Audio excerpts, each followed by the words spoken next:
Assalamualaikum warahmatullahi wabarakatuh. Jumpa kembali dengan Ibu Nurafiah Umiyati. Materi kita kali ini adalah relasi dan fungsi. Namun sebelumnya perlu diketahui tujuan dari pembelajaran ini adalah sebagai berikut.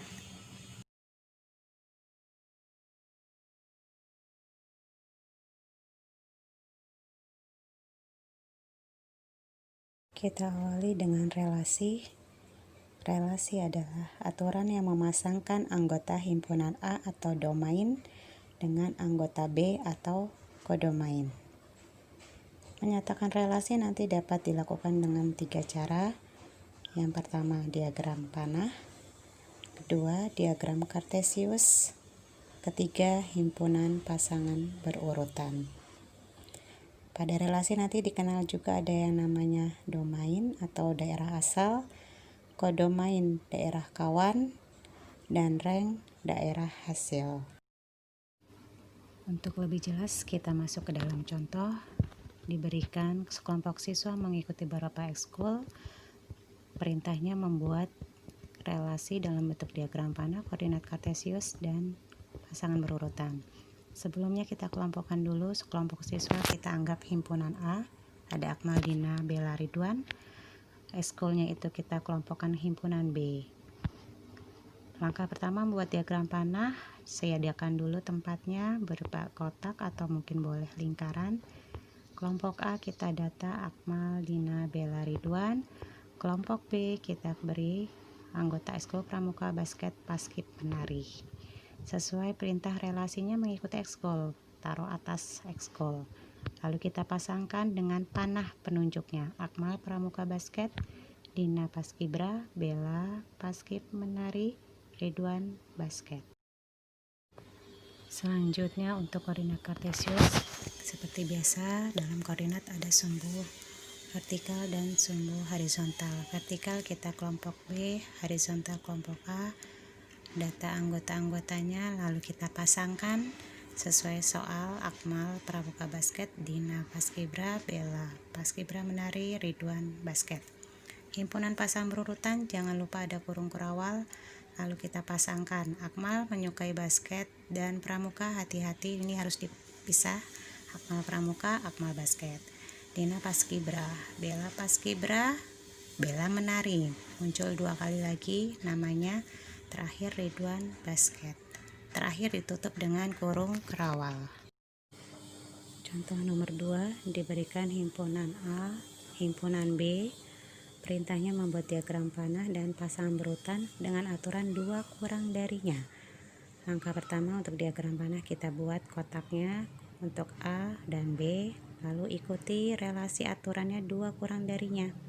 Anggota A dipasangkan 1, 2, 3, 5, 7, B 4, 5, 6, 7, 8, 9. Dicek 1, 2 kurang dari berapa yang ada anggota di B? Tidak ada, berarti tidak dipasangkan. 2 kurang dari berapa di anggota B? 4. 3, 2 kurang darinya 5. 5, 2 kurang dari 7.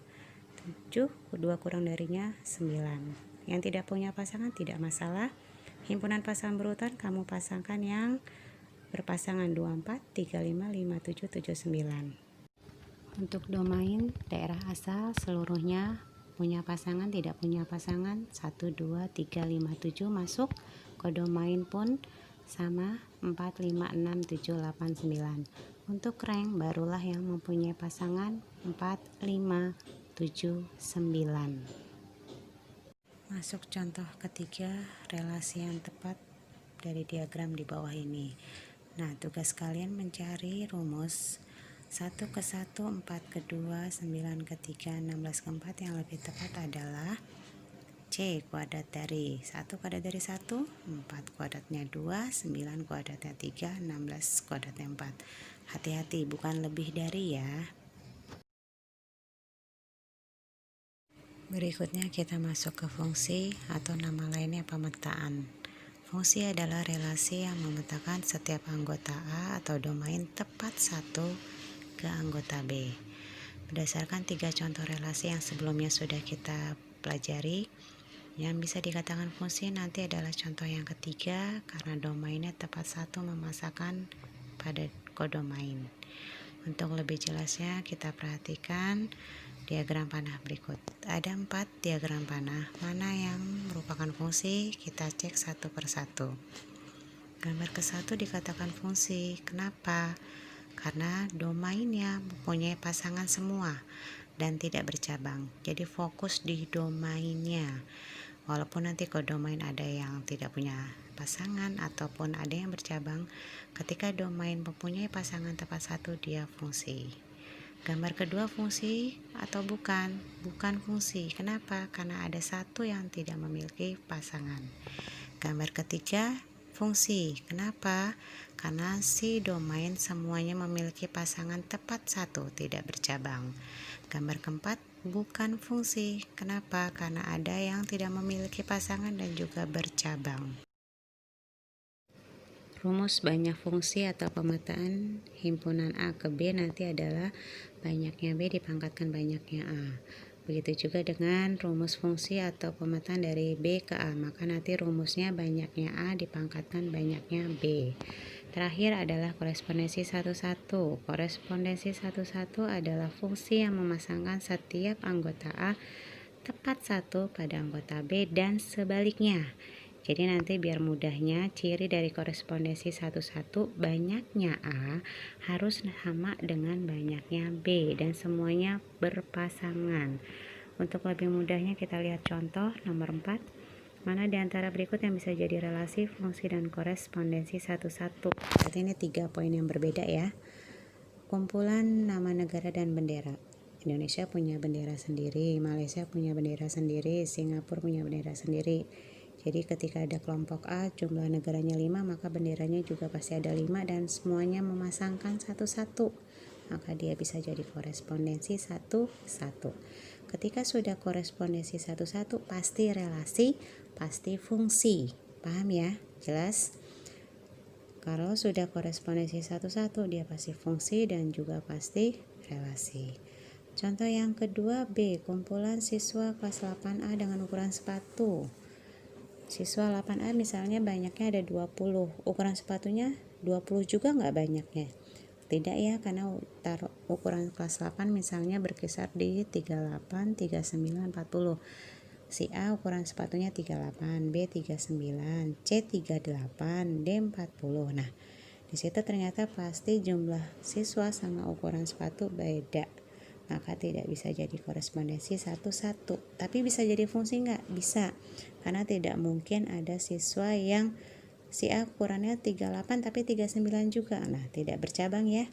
Nah, untuk yang B bukan korespondensi 1-1. Tetapi bisa jadi fungsi dan bisa jadi relasi. Terakhir yang C, kumpulan siswa kelas 7A dengan ekskul yang diikuti. Ini berarti sama dengan contoh sebelumnya di nomor 1. Dia tidak bisa ada di korespondensi 1-1, tidak bisa fungsi juga. Kenapa? Karena nanti bercabang. Ada satu siswa yang punya 2 ekskul. Sampai sini bisa dipahami ya. Masuk contoh yang nomor 5. Pasangan berurutan berikut yang bisa jadi relasi, fungsi, dan korespondensi 1-1. Hampir sama ini dengan nomor 4, hanya bedanya dia dengan cara korespondensi 1-1. Nah, untuk yang seperti ini, kamu fokus di X. Kita lihat yang A. 1, 3, 2, 4, 5, 7, 9, 3. X-nya 1, 2, 5, 9. Tidak berulang. Di Y-nya 3, 4, 7, 3. Nah, 3-nya berulang. Maka di sini jelas jumlahnya nggak sama nih antara banyaknya X dengan banyaknya Y. Maka bukan korespondensi 1-1. Tapi dia bisa jadi fungsi. Kenapa? Karena X-nya tidak berulang. Cirinya di fungsi X nggak berulang. Dan bisa jadi relasi. Yang B, 1, 2, 3, 4. X tidak berulang. Y-nya 3, 5, 7, 9. Tidak berulang juga. Nah, ini baru bisa jadi korespondensi 1-1. Korespondensi 1-1 iya, maka pasti fungsi, pasti relasi. Yang C, X-nya 1, 1. Nah, ada pengulangan, maka bukan korespondensi 1-1, juga bukan fungsi.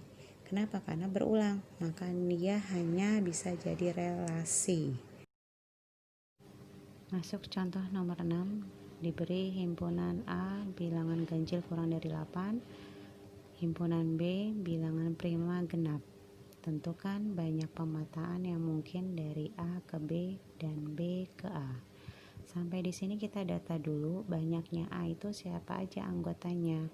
Ganjil kurang dari 8 berarti ada angka 1, 3, 5, 7, tutup kurung rawal. Yang B, anggota bilangan prima genap itu berarti hanya ada angka 2. Setelah dari sini kita hitung banyaknya A ada berapa? 4. Banyaknya B ada 1. Baru masukkanlah ke rumusnya. Banyak pemetaan atau banyak fungsi yang mungkin dari A ke B, maka rumusnya bagaimana? Banyaknya B dipangkatkan banyaknya A. Kita hitung banyaknya B tadi berapa? Hanya 1, si angka 2 saja. Dipangkatkan dengan banyaknya A ada 4, maka 1 pangkat 4 1. Yang sebaliknya banyaknya B ke A, maka rumusnya banyaknya A dipangkatkan ke banyaknya B sama dengan A itu tadi ada berapa banyaknya? Ada 1, 3, 5, 7, ada 4 ya. Dipangkatkan banyaknya B ada 1, maka 4 pangkat 1 4. Masuk soal nomor 7. Diberi P bilangan genap kurang dari 10, R faktor prima dari 18. Berapa banyak pemetaan yang mungkin dari P ke R? R ke P. Kita data dulu seperti tadi. P bilangan genap kurang dari 10 berarti itu ada angka 2, 4, 6, dan 8. Sedangkan R faktor prima dari 18 itu ada 2 dan 3. Dari sini banyaknya P ada 4, banyaknya R nanti ada 2. Masuk ke rumus berapa banyak pemetaan yang mungkin dari P ke R dan R ke P. P ke R rumusnya banyaknya R dipangkatkan banyaknya P sama dengan R ada berapa tadi? 2. P ada berapa banyaknya? Ada 4, maka 2 pangkat 4 artinya 2 kali 2 kali 2 sebanyak 4 kali, maka hasilnya 16. Berikutnya banyaknya pemetaan dari R ke P, maka banyaknya P dipangkatkan banyaknya R. Kita lihat P ada berapa banyaknya?